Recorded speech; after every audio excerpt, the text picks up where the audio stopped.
Alright.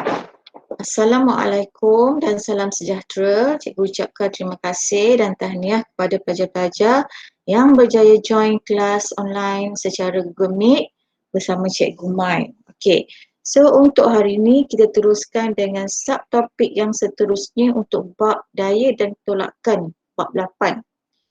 Objektif kita yang pertama pada hari ini, okey, yang pertama kita nak kenal pasti untuk tajuk pengelasan tuas. Kita ada 3 jenis tuas. Apa dia tuas, apa dia, macam mana kita nak kenal pasti jenis-jenis tuas. Okay? Itu objektif yang pertama. Okay. Untuk objektif yang kedua, bila kita dah kenal pasti jenis-jenis tuas, kita nak tahu pula, okay, apakah jenis peralatan-peralatan ataupun alat-alat yang ada di rumah yang kita boleh klasifikasikan sebagai kelas pertama, kelas kedua ataupun kelas ketiga. Okay. So basically untuk tajuk tuas ni sebenarnya awak dah ada pengalaman semasa sekolah rendah. Okay, dah belajar apa sebenarnya asas untuk tuas. Okay, tak apa. Kita teruskan, kita ulang balik. Okay, untuk tajuk tuas, dia mesti ada 3 bahagian lah. Okay. So apa maksud tuas ni? Sebelum tu, tuas ni mungkin satu perkataan yang kita jarang-jarang dengar lah. Okay. So apa yang dimaksudkan dengan tuas ialah satu alat ataupun satu palang yang berputar pada satu titik yang tetap. Hai Darshini. Okay. Di mana tuas ialah palang yang berputar pada satu titik yang tetap. Maksudnya kena ada satu titik yang tetap. Okay, itu baru kita panggil tuas. Okay. Dan kita nak kenal pasti, tuas ni mesti ada 3 bahagian. So apa 3 bahagian tu? Okay, 3 bahagian tu adalah daya, kita panggil daya, beban dan juga fulcrum. Okay, apa maksud daya? So daya kita dah belajar sebelum ni, di mana daya dia mesti ada tolak, dia mesti ada tarik. Okay, tolakan dan juga tarikan. Untuk beban maksudnya something lah, objek yang hendak digerakkan atau objek lah senang cerita. Okay, something. Itu maksud dia beban. Manakala fulcrum, dia merupakan titik sokongan yang tetap. Okay, titik yang tetap. Okay, nanti kita akan belajar lebih detail lah. So ini maksudnya perbezaan bagi ketiga-tiga yang perlu ataupun yang wajib ada pada satu tuas. Okay, daya, beban dan juga fulcrum. Di mana tuas juga merupakan mesin ringkas. Maksud mesin ringkas ni, bila mesin, so maksud mesin apa? Dia memudahkan kehidupan kita. Contoh kalau ada mesin basuh. Kalau dulu basuh tangan, sekarang ada mesin basuh. Kalau dulu lesung tumbuk rempah-rempah, sekarang dah ada blender. Okay? So tuas ni merupakan, atau kata mudah dia adalah mesin ringkas. Okay. So ini adalah macam mana kita labelkan dia dalam bentuk simbol ataupun gambar rajah bagi bahagian-bahagian dalam tuas. Kalau fulcrum segitiga, beban segi 4, daya dia mesti menunjukkan arah sama ada ke atas ataupun ke bawah untuk menunjukkan dia arah lah, tolak ataupun tarik. Kemudian ada palang. Okay, ini adalah asas bagi menunjukkan simbol ataupun lukisan bahagian dalam tuas. Alright. So kita teruskan. Okay, seperti yang cikgu kata tadi, tuas itu adalah suatu alat yang memudahkan. Zeng Yu kata apa? Liam kata apa? Kuasa, berat kun. Apa tu kuasa? Kuasa bukanlah. Berat pun bukan. Kun tu apa? Okey, so macam cikgu cakap tadi, tuas itu adalah alat yang kita bina untuk memudahkan kehidupan. Okey, contoh paling ringkas dalam gambar rajah ni, kita nak buka botol. Kalau tak ada alat, macam mana nak buka botol? Guna gigi. Kan dah menyusahkan. Jadi manusia ni dia cerdik. Okey, kita bina, kita ni kreatif, kita ubah suai alat bagi memudahkan kehidupan. Okey, contoh dalam ni, awak tengok gambar rajah, dia nak buka botol. Nampak simple, tapi sebenarnya dia sangat-sangat memudahkan kehidupan. Contohnya, dia letak paku je. Letak paku, kan paku ni ada dia punya kepala. So bila dia sangkut dekat botol ni, maka kita boleh buka botol dengan lebih mudah. Okey, tuas membolehkan kita melakukan kerja dengan mudah. Nak buka botol, nak buka tin pun sama. Walaupun kita pakai setakat screwdriver, tapi dia masih menggunakan konsep tuas, iaitu memudahkan kehidupan manusia. Kalaulah tak ada besi ni ataupun screwdriver, macam mana nak buka? Buka dengan jari. Okey. Kita membuka penutup tin dengan sudu, membuka penutup botol dengan pembuka botol. Okay? So alat-alat ni dinamakan sebagai tuas. Walaupun kita nampak dia adalah simple. Okay, contoh seterusnya. Tuas juga membolehkan kita menggunakan daya yang kecil untuk melakukan kerja. Maksudnya kalau dalam gambar rajah ni awak tengok, kita nak angkat batu ataupun nak alihkan batu. Okay, nak alihkan batu, kalau tak tanpa apa-apa alat lain, kita guna tenaga je, guna tangan je nak tolak batu ni. Tapi dengan adanya konsep tuas, kita boleh mengangkat beban yang berat. Okay, so alat ni kita panggil tuas. Walaupun dia nampak macam sebatang kayu. Kenapa? Sebab tujuan dia, dia memudahkan kehidupan kita. Sekurang-kurangnya bila awak guna kayu untuk gerakkan batu ni, at least dia guna tenaga yang kurang lah berbanding kalau kita tolak batu tu tanpa ada yang batu kecil, tanpa ada palang ni. Okey, sekurang-kurangnya dia memudahkan. Okey, gambar yang kedua untuk mencabut paku pun sama konsep dia. Okey, dia ada satu palang. Okay, so ini yang kita namakan sebagai tuas, di mana tukul dicipta untuk memudahkan kita mencabut paku. Okay, kalau tak ada tukul ni agaknya kita cabut dengan apa? Guna tangan kan? So, mana lagi senang? Guna tangan ke tukul? Guna tukul lah lagi mudah. Dia mengurangkan kita punya daya. Okay, dia meringankan kerja kita dengan penggunaan tukul. Okay. Kalau tadi dia tahu untuk tuas kena ada daya, kena ada fulcrum, kena ada beban. Okey. Untuk kelas juga dia terbahagi kepada 3. Kelas pertama, kelas kedua, kelas ketiga. Okey. Ketiga-tiga kelas tuas ini kita akan asingkan, kita nak kenal pasti dia punya kelas mengikut kedudukan daya, fulcrum dan beban. Okey, kalau tuas tadi dia adalah satu palang yang berputar pada titik yang tetap. Okey, satu palang yang berputar pada titik yang tetap. Okey, dia mesti ada palang lah. Di mana palang-palang ini akan ditandakan dengan daya, fulcrum dan beban pada kedudukan yang berbeza mengikut kelas masing-masing. Okay, maksudnya mungkin dia boleh beralih daripada daya ni mungkin duduk belah sana. Okay, fulcrum ni mungkin duduk hujung, beban mungkin duduk hujung sini. Okay, bila dia berubah kedudukan, maka kelas dia juga boleh berubah. Kelas apalah pula ni cikgu? Okay. Kita lihat gambar rajah yang pertama. Okay. Untuk tuas kelas pertama, okay, yang ini untuk tuas memang kita tunjukkan pemahaman melalui gambar rajah ataupun simbol lah. Mana beban segi empat sama, fulcrum dengan simbol segitiga, daya dengan simbol anak panah. Okey.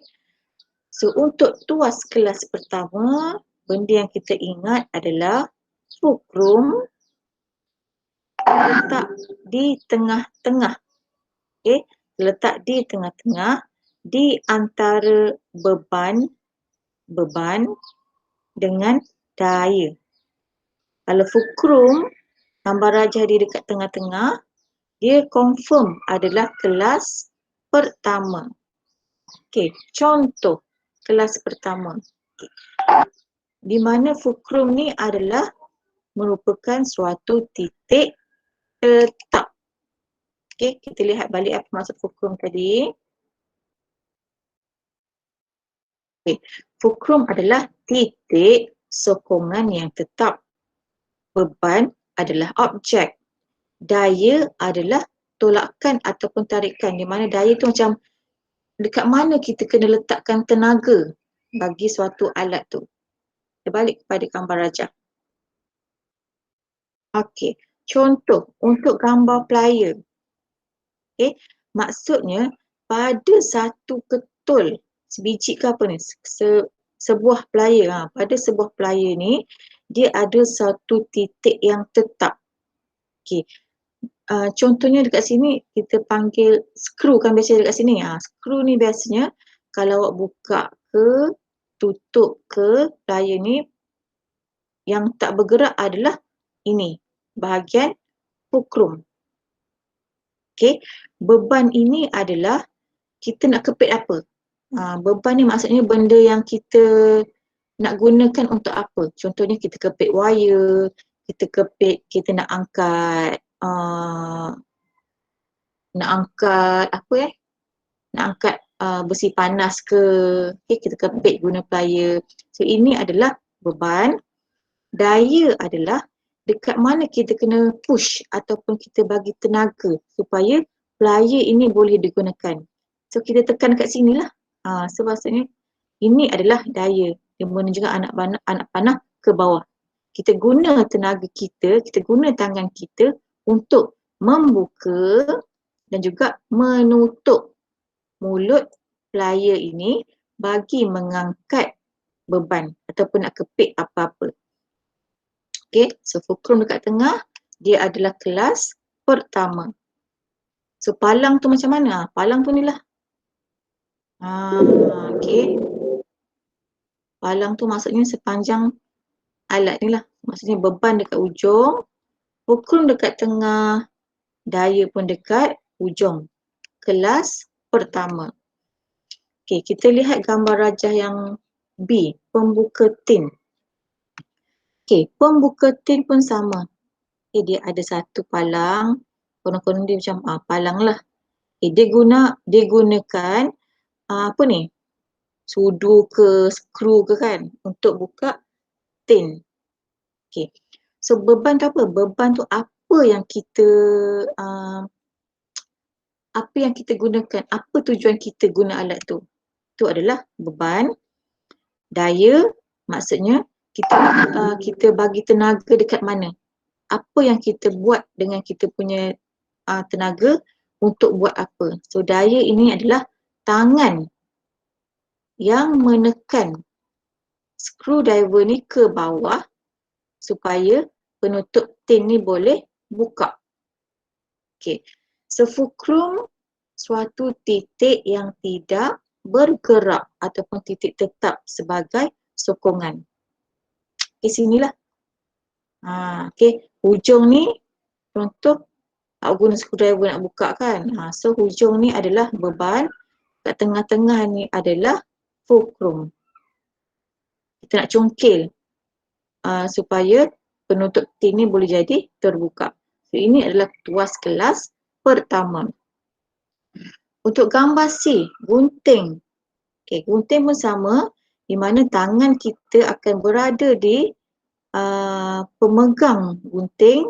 Kita bagi dia sedikit tenaga, yang kita panggil juga sebagai daya. Okey. So kertas adalah sebagai beban. Kita nak guna gunting untuk gunting kertas. Kertas ke, baju ke, pokok ke, sayur ke, ikan ke, okey. Beban adalah benda yang kita gunakan untuk alat ini berfungsi. Manakala skru yang ada dekat gunting ini, dia tak bergerak. So skru ni dia takkan ada hujung ni, dia takkan bergerak dekat awal dekat pemegang ni. Dia sentiasa tetap, tak berubah. Okay, so ini adalah fulcrum. So ketiga-tiga alat ini adalah di bawah tuas kelas pertama. Kenapa? Fulcrumnya ada di tengah. Okay, syarat dia fulcrum berada di tengah. Okey, kita pergi kepada kelas yang kedua. Kalau kelas pertama, kita tulis dulu kat atas. Kelas pertama.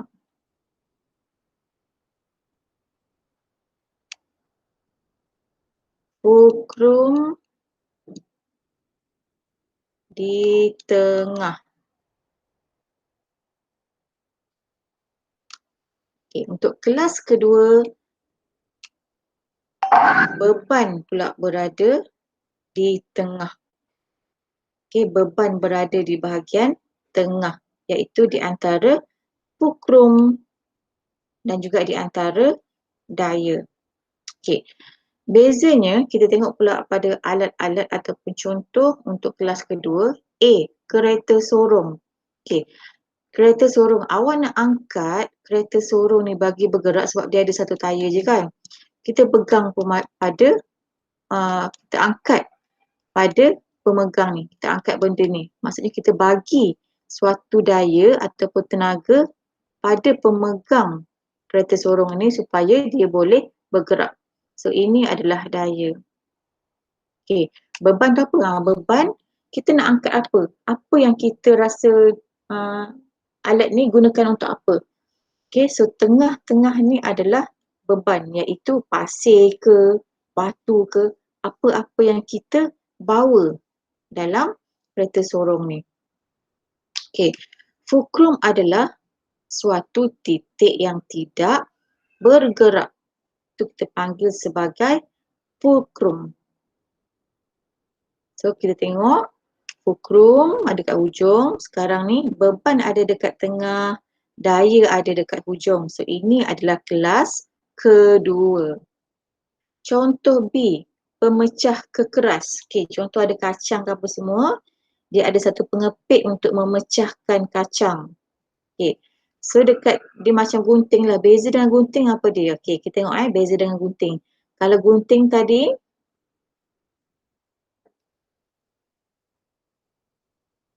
kalau gunting tadi, skrunya dekat tengah.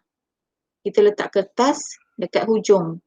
Tapi beza dengan pemecah kekeras, pemegangnya sama. Kita bagi tenaga untuk kepit pemecah buah dekat hujung. Tapi sekarang ni bebannya ada dekat tengah. Okay. Kita tak akan letak kacang tu dekat hujung nak pecah, tak. Kita akan letak dekat bahagian tengah. Yang tak bergeraknya adalah dekat sini.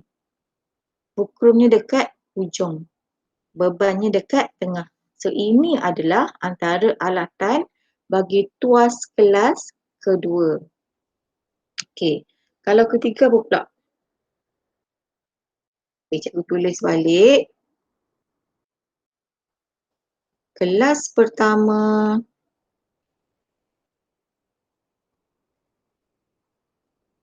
fulcrum di tengah.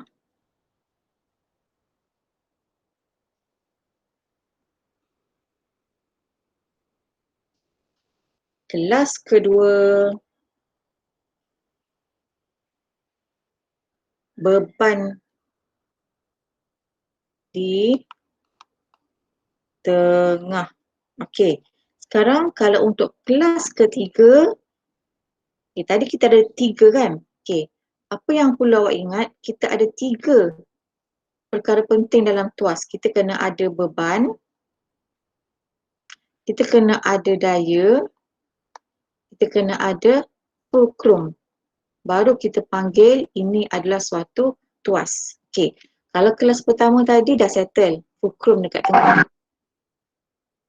Okey, kelas kedua, beban dekat tengah. Okey. Sekarang kelas ketiga, apa lagi yang tinggal? Sekarang tinggal daya pula yang dekat bahagian tengah. Okey, di mana daya dekat tengah, manakala yang dua lagi tu fulcrum di bahagian tepi. Okey, kita lihat contoh-contoh untuk tuas kelas ketiga. Ini adalah penyepit ais. Okey. Penyepit ais tadi ada gunting. Lepas tu kita ada pemecah buah. Yang ketiga penyepit ais. Ketiga-tiga alat tu macam sama. Hampir-hampir sama tapi ada sedikit perbezaan daripada segi struktur binaan alat tu sendiri. Okey, contoh. Kalau penyepit ais, dia ada, kita nak kepit ais dekat hujung. So, ais ni adalah beban. Daya. Okey, awak nak kepit ais, kita tak kepit dekat ni. Dekat awal, kita kepit dekat hujung supaya ais ni dapat dikepit dengan lebih sempurna. So, kita kepit dekat bahagian tengah-tengah. Okey. Kita kepit tengah-tengah untuk ais ni boleh kita pegang dengan baik. Okey. Fulcrum. Maksudnya dekat hujung ni yang tak bergerak. Tak ada apa-apa perubahan. Okey, apa beza dengan gunting? Okey, kalau gunting tadi, saya lukis lagi. Kalau gunting tadi, kat tengah-tengahnya ada skru. So, dekat hujung ada kertas. Kalau pemecah buah keras,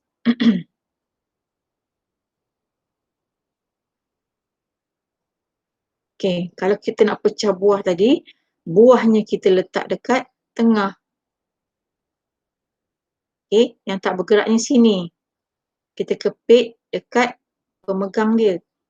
Kalau penyepit ais, kita letak tangan kita dekat tengah-tengah untuk kepit ais sebagai beban, dan yang tak bergeraknya adalah hujung ni yang kita panggil sebagai fulcrum.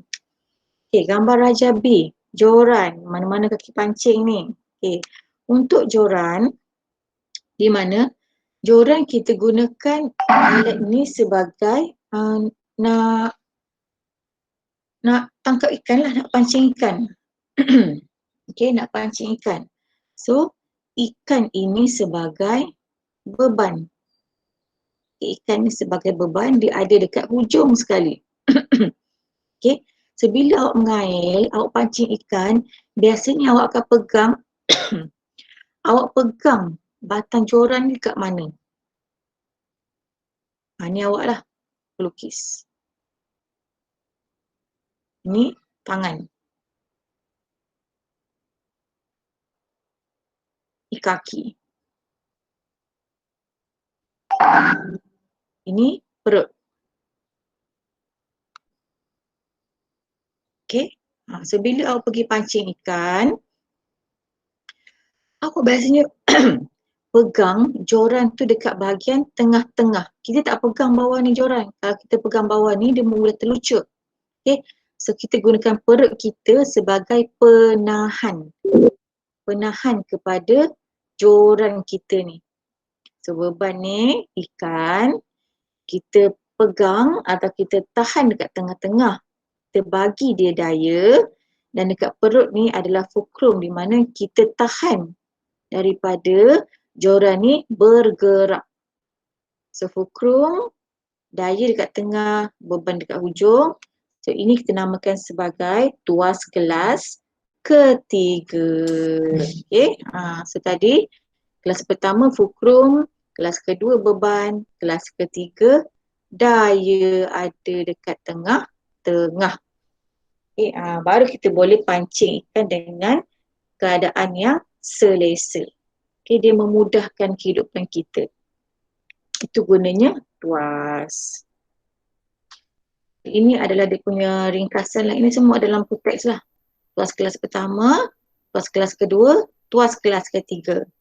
Fulcrum, beban dan juga daya. Ataupun dalam kata untuk ringkasannya dalam bahasa Inggeris, kita panggil F, L, E lah dalam bahasa Inggeris. Okay. Ada soalan setakat ni? Dah habis. Okay. Ini saja yang kita nak belajar pada tengah hari ini, iaitu syarat bagi fulcrum dia kena ada 3. Apa dia? Apa dia, Leong? Leong boleh bagi apa dia syarat untuk 3 kena ada dalam fulcrum, kena ada dalam tuas? Apa 3 benda kena ada dalam tuas? Daya, fulcrum, dan beban. Ya, daya, fulcrum dan juga beban. Okay, kena ada 3 tu. Okay, next question. Okay, next question boleh jawab juga dalam ruangan chat. Apakah nama lain bagi tuas? Apa tujuan tuas? Ataupun apakah nama lain bagi tuas? Ada siapa nak jawab? Tuas tu kita gunakan untuk apa?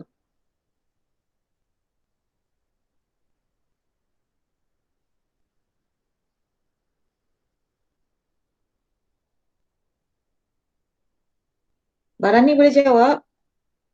Zakira? Daeng? Tuas tu biasanya kita gunakan untuk apa? Kenapa manusia cipta tuas ni?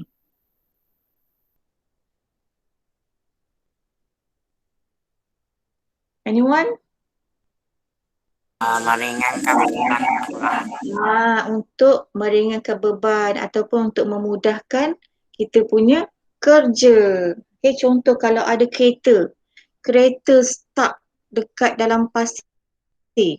Okay, biasanya orang buat apa? Orang akan tolak kan ramai-ramai. Okay, tapi nak memudahkan ataupun nak mengurangkan tenaga kita kalau kereta tu stuck dalam pasir, biasanya orang akan ambil papan, orang akan ambil batu untuk jongkitkan tali kereta tu supaya dapat keluar daripada pasir yang ditenggelam tadi. So itu pun nama tuas juga. Okay, walaupun nampak sekeping papan je, seketul batu je kita tahan dekat tali kereta, itu pun dah dinamakan sebagai tuas sebab dia memudahkan ataupun meringankan beban kita bagi menjalankan tugas harian.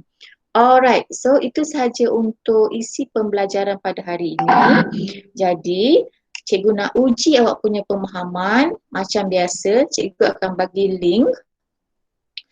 Okay, tugasan hari ini cikgu akan bagi link macam biasa dalam live worksheet. Okay, ada gambar rajah ni. Kelas pertama, kelas kedua, kelas ketiga. Okay, awak cuma kena pasti fulcrum letak dekat mana. Okay, pilihan jawapan semua dah ada lah. Okay, macam biasa. Okay, yang gambar, yang soalan yang seterusnya, awak kena kenal pasti kelas dia ada 3. Kelas tuas dia ada 3. Kelas pertama, kelas kedua, kelas ketiga. Okay, contohnya dalam gambar rajah ni maksudnya B tu beban, F tu fulcrum, D tu adalah daya. Okay, so kita kena kenal pasti dulu apa syarat-syarat bagi kita kenal pasti untuk kelas. Contoh kelas pertama, syarat dia mesti fulcrum dekat tengah. Okay, contoh gambar rajah pertama. Fulcrum dia dekat tengah. So dia kelas apa? So dia adalah kelas pertama. Okay, pilih aja. Bila dah siap jawab macam biasa, hantar jawapan pada cikgu, kemudian hantar ikut email lah. Cikgu akan bagi pautan ni dekat grup WhatsApp. Alright, ada apa-apa soalan mengenai isi pembelajaran pasal latihan? Ada cikgu. Tak ada Okey, kalau tak ada cikgu rasa itu saja untuk tengah hari ini.